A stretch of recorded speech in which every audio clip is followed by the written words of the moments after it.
மயிலு கடையில இருக்கிறப்போ, மயிலோடைய அப்பா வந்துட்டு கல்லாலருந்து பணம் எடுக்கிறத மயிலும் பார்த்துர்றாங்க. அப்போ வந்துட்டு என்ன பண்ணுறதுன்னு தெரியாம இவர்ட்ட சொன்னா கண்டிப்பா இவர் கேட்க மாட்டாரு. அம்மாட்டயும் நம்ம சொல்லிருவோம். ஏற்கனவே நம்ம அப்பாட்ட சொல்லியிருந்தோம். ஆனா கேட்கலையே! அம்மாட்ட பேசினா தான் அது கரெக்ட்டா இருக்கும் அப்படின்னு சொல்லிட்டு உடனே தங்கமயிலு அவங்க அம்மாவுக்கு கால் பண்றாங்க. கால் பண்ணிட்டு, "இப்படி பாரும்மா, அப்பா தேவையில்லாம கல்லாலருந்து இங்க பணம் எடுத்துட்டு இருக்காரு. இந்த விஷயம் மட்டும் அவ்வளோதான் எங்க வீட்டு ஆளுங்க யாருக்காவது பார்த்தாங்கன்னா அவ்வளோதான் பார்த்துக்கோமா. தேவையில்லாம பிரச்சனை தானம்மா. தயவுசெய்து அவர் தான் இந்த கடைக்கு வேலைக்கு வர வேண்டாம்னு சொல்லுவேம்மா" அப்படின்னு சொல்றாங்க. "என்னடி மயிலு, நானும் பார்த்துட்டே இருந்தேன். உங்க அப்பா வர வேண்டாம், வர வேண்டாம்னு நீ சொல்லிட்டே இருந்த. சொல்லி சொல்லி கேட்கல. அதுக்கப்புறம் நீ அவருக்கு காவலுக்கு போய் அங்க உட்காந்துருக்க. இப்ப வந்துட்டு என்னவாவது சொல்லி அவள நிறுத்தணும் அப்படிங்கிறதுக்காக உடனே திருட்டு பட்டம் கட்டிட்ட பாத்தியா? பெத்த அப்பான்னு கூட பார்க்காம நீ இப்படி பண்ணிட்டியே அப்படின்னு சொல்றாங்க. அம்மா உண்மைய சொன்னா புரிஞ்சுக்கம்மா. ஏம்மா இப்படி பண்ற? அவர்ட்ட சொன்னா தான் கேட்க மாட்டாரு. உங்கூட சொன்னா தான் நீ அவர்ட்ட பக்குவமா எடுத்து சொல்லுவேன்னு சொல்லி உங்கூட கூப்பிட்டு சொன்னேன். நீ என்னமோ இப்படி பேசுற? அப்படின்னு சொல்லி கேட்குறாங்க. போதும்டி, உங்க அப்பா வந்து முடியாம போய் காசுக்கு இல்லாம சாப்பாட்டுக்கு கூட வழி இல்லாம இருக்கறனால தான் இப்ப அங்க வேலைக்கு வர வேண்டியதா போச்சு. இல்லைன்னா பொண்ண கல்யாணம் பண்ணி குடுத்துட்டு அங்க கடைக்கு வேலைக்கு வருவாங்களா? அப்படி வந்த ஒரு மனுஷன இப்ப நீ திருட்டு பட்டம் கட்டலாமா? அப்படின்னு சொல்றாங்க. அம்மா சாமி உங்கட்ட நான் உண்மைய சொல்லல. நீ வையி ஃபோன அப்படின்னு சொல்லிட்டு ஃபோன வச்சுடுறாங்க. இது எல்லாத்தையும் பேசிட்டு இருக்கிறத கரெக்ட்டா பாண்டியனும் கேட்டுர்றாங்க. பாண்டியன் யோசிக்கிறாங்க. என்ன சம்மந்தி இப்படிலாம் பண்ணிட்டு இருக்கிறாரு? தேவையில்லாம நம்ம சரவணன் சொன்ன மாரி வந்துட்டு கடைக்கு கொண்டு வந்து வேற உட்கார வச்சுட்டோமோ? அப்படிங்கிற மாரி யோசிச்சுட்டு என்ன பண்ணல மனசு சங்கடப்படாத மாரி எப்படியாவது வேற வேலையிலேருந்து நிறுத்தியாகணும். இதெல்லாம் சரிப்பட்டு வராது. அது மட்டும் இல்லாம பழனியும் சொன்னான். கடையிலேருந்து பொருள்லாம் வந்துட்டு சொல்லாம கொள்ளாம எடுத்துட்டு போறான் அப்படின்னு சொல்லிட்டு. இதெல்லாம் நமக்கு வந்து செட் ஆகாதே அப்படிங்கிற மாரி யோசிச்சுட்டு இருக்காங்க. அப்ப கரெக்ட்டா பழனியும் வேலைக்கு வராரு. கடைக்கு வரப்போவே வந்து பழனி யோசிச்சுட்டு இருக்கிறாங்க. அண்ணா சொன்ன மாரி நம்மளுக்கு ஒரு கடை வச்சு சொல்லிடலாமா அப்படிங்கிற மாரி அந்த யோசனை வேற தனியா ஓடிட்டுருக்கு. கடைக்கு வராரு. வந்தோனே, "என்னடா இவ்வளோ லேட் ஆயிடுச்சு பழனி?" அப்படின்னு சொல்லி கேட்குறாங்க. "இல்ல மச்சான், சாப்பிட்டுட்டு வர கொஞ்சம் நேரம் ஆயிடுச்சு" அப்படின்னு சொல்றாங்க. "சரி, சரி போ, நெறைய பார்சல்லாம் குடுக்க வேண்டியது இருக்குது. எல்லாத்தையும் எடுத்து வை" அப்படின்னு சொல்றாங்க. "ஏன் மயிலோடைய அப்பா இன்னும் வரலையா?" அப்படின்னு சொல்லி கேட்குறாங்க. "வந்திருக்கிறாரு. இருந்தாலும் அவர் எங்க அப்படியெல்லாம் முன்ன மாரிலாம் வேலை செய்ய மாட்டாரு" அப்படின்னு சொல்லிட்டு இருக்கிறாங்க. "அவன் வயசாகுதுல்லங்க மச்சான்" அப்படின்னு சொல்லி பேசிட்டு இருக்கிறாங்க. நல்ல விதமா பேசிட்டு அப்ப கரெக்ட்டா மயிலோடைய அப்பா வராரு. "என்ன தம்பி, கடையில வேலை செஞ்சீங்கன்னா இப்படிதான் இந்த டைமுக்கு தான் வருவீங்களா? வந்தேன், வேலை என்னமோ அத கரெக்ட்டா டக்கு டக்குன்னு பார்க்கணும். சீக்கிரமா வரணும்ல. வீட்லேருந்து கிளம்பி வரதுக்கு இவ்வளோ நேரமா உங்களுக்கு? அது மட்டும் இல்லாம, இப்போ வந்துட்டு வேறவங்க கடையா இருந்தா பரவால்ல. சொந்த மச்சான் கடையிலேயே வந்துட்டு இப்படி வந்துட்டு ரொம்ப சோம்பேறியா இருந்தா என்ன பண்ண முடியும்? ஒழுங்கா வேலைய பாருங்க" அப்படின்னு சொல்லிட்டு ஒரு மாதிரி அ கஷ்டப்படுத்துற மாரி திரும்ப திரும்ப பேசுறாரு. இத பார்த்துட்டு, "சரிங்க நான் பார்த்துக்கிறேங்க" அப்படின்னு சொல்லிட்டு இருக்கிறாங்க. "ஆமா சம்மந்தி, உங்களுக்கு எந்த வேலையும் இல்லையா?" அப்படின்னு சொல்லி கேட்குறாங்க. "இல்ல, இருந்தது மேம்போக்கா பார்த்தா போதும் இல்லையா? அதான் அந்த பழனி வந்துட்டாப்புலல்ல, எல்லா வேலையும் பார்க்குறாப்புல, என் வேலையும் சேர்த்து பார்த்துற மாட்டாருயா? எடுபிடியா எல்லா வேலையும் பார்த்துட்டு இருக்கிறாருல்ல" அப்படிங்கிற மாரி வந்துட்டு ஒரு மாரி பேசுறாங்க. இத பார்த்துட்டு, "இங்க பாருங்க இவ்வளோதான் மரியாதை. எதுக்கு பழனி இப்படிலாம் நீங்க பேசுறீங்க?" அப்படின்னு சொல்றாங்க. "இல்ல, அவரு கடைக்கு வேலைக்கு தானே சும்மா வந்து எடுபிடி வேலை தானே பார்க்க வந்திருக்கிறாரு" அப்படின்னு சொல்றாங்க. "இங்க பாருங்க, என் பசங்களுக்கு எப்படி குடுக்குறனோ அதே மரியாதை எப்படி நடத்துறனோ அதே தான் இவனையும் நடத்துவேன். அவன் வந்து மாமன், மச்சான்லாம் நான் பார்த்ததே கிடையாது. எனக்கு பொறக்கலைனாலும் அவன் எனக்கு பையன் மாரி தான். என் பசங்களுக்கெல்லாம் என்ன பண்ணுவேனோ அதே அவனுக்கும் நான் பண்ணுவேன்" அப்படின்னு சொல்லலாம் பேசுறாங்க. இது எல்லாத்தையும் கேட்டுட்டு பழனி யோசிக்கிறாங்க.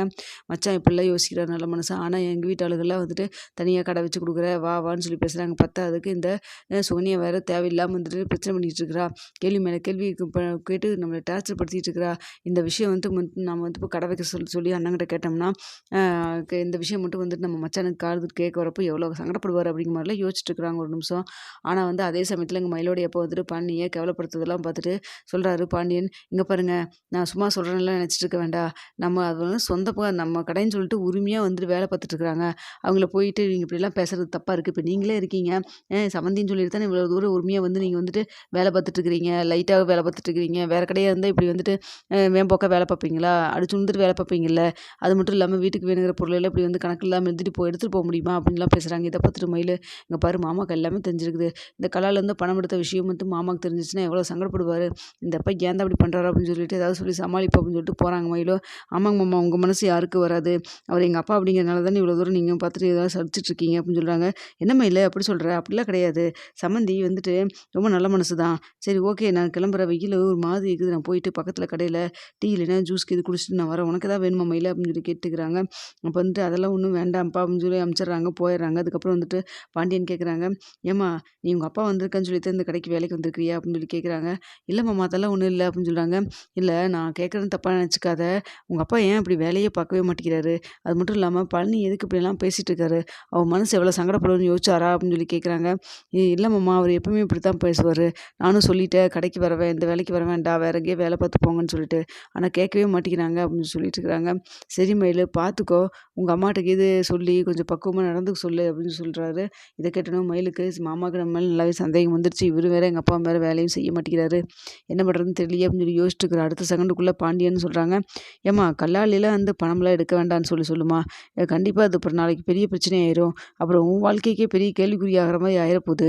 பணம் எப்படிப்பட்டவங்களையும் வந்துட்டு பகையாளியாக மாற்றி விட்டுரும் பார்த்துக்கோ அப்படின்னு சொல்லிட்டு, சரி பக்கத்தில் எனக்கு வேலை இருக்குது நான் கிளம்புறேன்னு சொல்லி கிளம்புறாங்க. அப்போ வந்து பழனி வந்து மச்சான் எனக்கும் இன்றைக்கி டெலிவரி இருக்கே அப்போ கடை யார் பார்த்துக்கிறது அப்படின்னு சொல்கிறாங்க.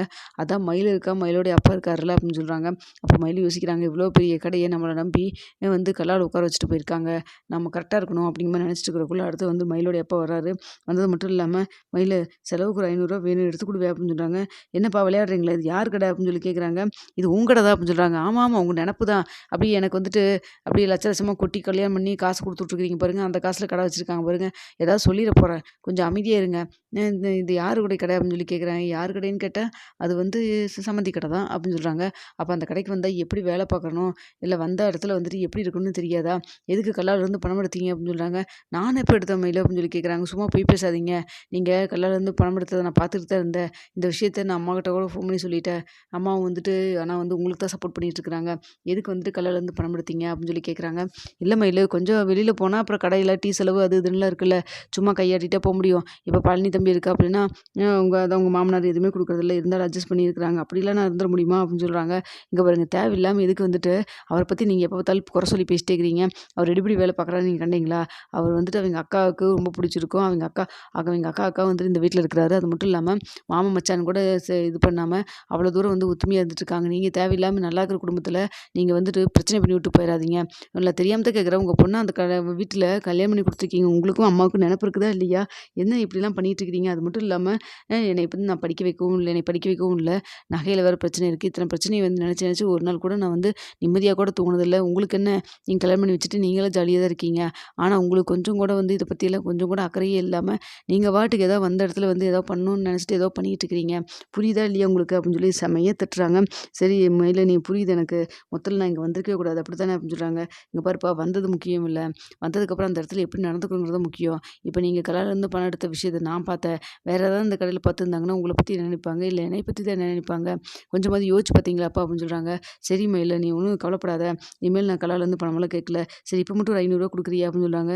உங்களை எல்லாம் திருத்தவே முடியாது, அம்மாட்ட சொன்னாலும் புரிஞ்சுக்க மாட்டேங்கிறாங்க, நீங்களும் இப்படி இருக்கீங்க, மொத்தத்தில் வந்துட்டு என்னை அந்த வீட்டில் இருந்துட்டு வெளியில் துரத்தாமல் நீங்களும் அம்மாவும் அடங்க போகிறதில்ல மட்டும் எனக்கு தெரியுது அப்படின்னு சொல்லிட்டு அழ ஆரம்பிச்சிடுறாங்க.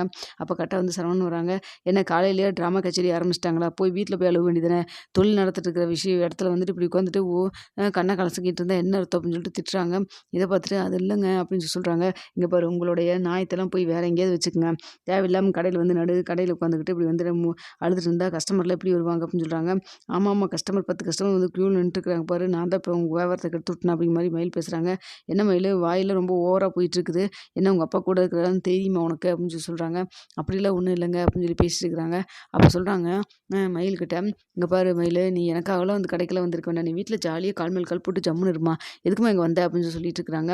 அதுவும் வேறு உங்கள் கிளைமேட் வேறு வெயிலாக வேறு இருக்குது, நீ எதுக்கு வந்து இப்போ கடையில் வந்து